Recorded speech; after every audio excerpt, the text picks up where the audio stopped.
Thank you so much. Love it! Good morning. Good morning, TikTok Tito Live. Mark! Yes, Mark! Hi, Mama. Hi, Tito. Welcome sa TikTok Live, Mark. Thank you. First time. Nakaka-lurking. Ang saya pala dito. Ang saya. Nakakasaya dito, Mark. Ang bango-bango mo naman. Ito, mga tiktropa, ang bongga ng morning natin dahil buong araw natin makakasama si Mark. At dahil first time niya rito, siya ang sasalang sa ating Sang Tanong, Sang Samo! Mga tiktropa, exciting po yan. Pero exciting din itong bagong project ni Mark. Mark, balita ko ikaw daw magdidirect at kakanta Ayun. pa. Ang daming first time. First time kong gagawin ito, magdidirect ko ng concert. Kasama ang mga kaibigan ko na I look up to, like sila Direct Odi Hemora, Michael De Mesa, Armand Ferrer, Franco Laurel. Puro mga icon, ha? Yes. Jet Pangan will be part of the show. Ang kakantahin nila ay mga Barbara Streisand songs. So, ang concert na to is all about the songs of Barbara Streisand. So, i-direct ko yan sa February 10. And guest namin, special guest si Vinyas Deluxe. Ayun. Ay, ang taray naman yan. February 10, saan ito magaganap? Music Museum.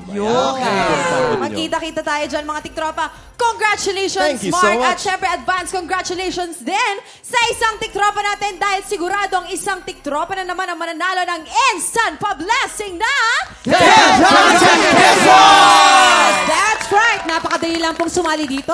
Bilangin lang ilang beses sa labas sa inyong screen ng 11:15 na logo. Then mag-register at ipadala ang inyong sagot sa aming official promo page. Mula sa mga tamang sagot, irarapol po yan at isa ang mananalo ng instant pa-blessing na 10,000 pesos! At nako, heto pa! Isang instant pa-blessing, papasukin na natin ang mga nakaka-good vibes natin mga bisita na sina Maricar De Mesa, Alex Diaz, and Rita Daniela!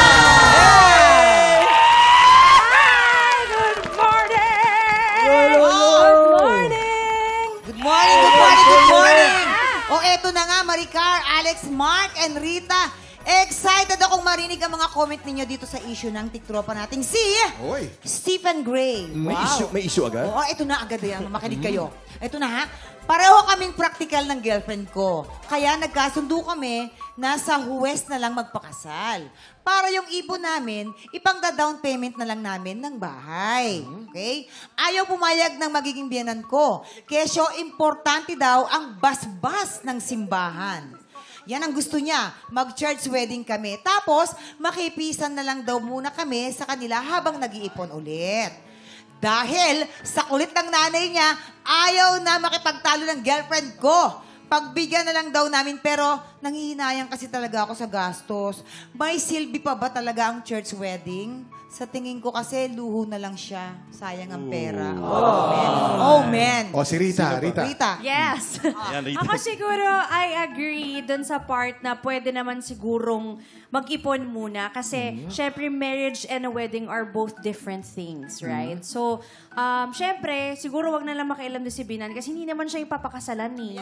Pinagaling. I love Pero it! I don't agree dun sa part na luho lang yung wedding. Kasi, syempre, that's supposed to be parang, ano ba yung word doon for that, kuya? Sacred yun sacred, diba? yeah. Kumbaga, harap kayo talaga sa Panginoon na talagang yun yung kaya ko to. Ayan. Basta yun. So, agree and disagree. Okay, kay Maricar naman si Maricar, tayo. Maricar. Thank you. Ay Maricar. naku, tamang-tama naman ako na tinanong ninyo ako. Yes. Bilang anad ako, talaga naman sasabihin ko sa'yo na sayang ang pera. Huwag mo na mag-church wedding. Okay? Sayang mga gagastusin nyo dyan. Itabi na lang muna, ipunin. Yan. Hindi naman mawawala ang church. Nandyan lang naman yan. Kung talagang mahal ninyo ang isa't isa, saan ba't dyan din naman kayo mapupunta? Jason. Kaya naman mga tiktropa, ano sa tingin nyo? May silbi pa ba ngayon ang church wedding o sapat na ang kasal sa West? Aba, sugod na po kayo sa Facebook po, hindi po sa hospital ha.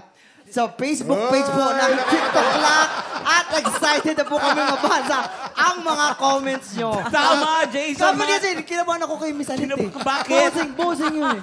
Nagbakilaw habot. Nag-meeting sila para sa'yo. Kahapon yun. Eto na Kahapon. mga tiktropa, malapit nyo na mapanood dito sa TikTok lang ang pagkaharap ng mga kampiyon sa kantahan. Kaya iniimbitahan namin lahat ng mga tiktropa palabas sa kantahan. Kung ikaw ay 16 to 50 years old, sugod na dito sa GMA Studio 6 every Wednesday and Thursday 3 p.m. Hanapin lang po si Romel, new o bago. Yes! Time check! Celebrity edition na naman tayo sa ulo ng mga balita.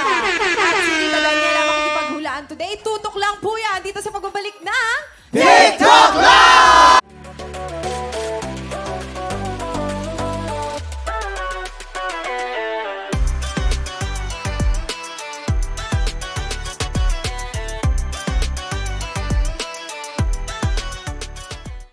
Tiktropa, pinanood mo hanggang sa dulo itong video na ito? Abay, very good ka! For more happy time, watch more TikTok Lock videos on our official social media pages and subscribe to GMA Network official YouTube channel.